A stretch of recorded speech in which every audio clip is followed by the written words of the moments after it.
ولی اللہ کسے کہتے ہیں؟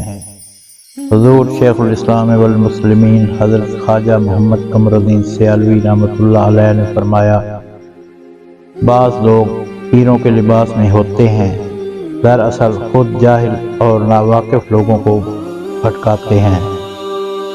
ایک شخص بہت بزرگ مشہور تھا، لوگوں کی آمد و رفت اس کے ہاں کافی تھی۔ اتفاقاً اس کے ساتھ میری ملاقات ہو گئی۔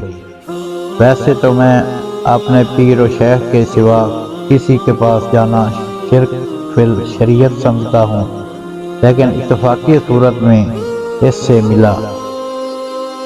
وہ میری آمد سن کر خلاف معمول استقبالیہ صورت میں اوپر والے مکان سے اتر کر میری طرف آیا، کیونکہ وہ کسی کے لیے اٹھتا نہیں تھا۔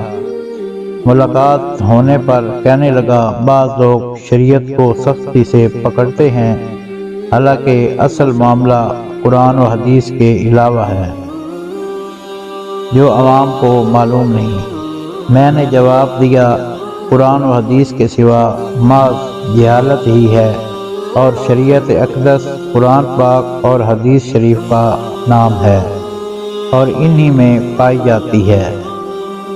میں نے تیری شہرت سنی تھی، لیکن تو نفسانی خواہشات کا شکار ہے۔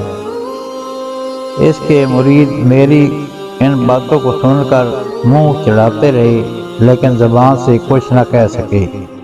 بغیر سلام کیے میں وہاں سے چلا آیا۔ 13 رجب المرجب 1391 ہجری کو آپ رحمۃ اللہ علیہ نے ولی اللہ کی 4 صفتیں بیان کی: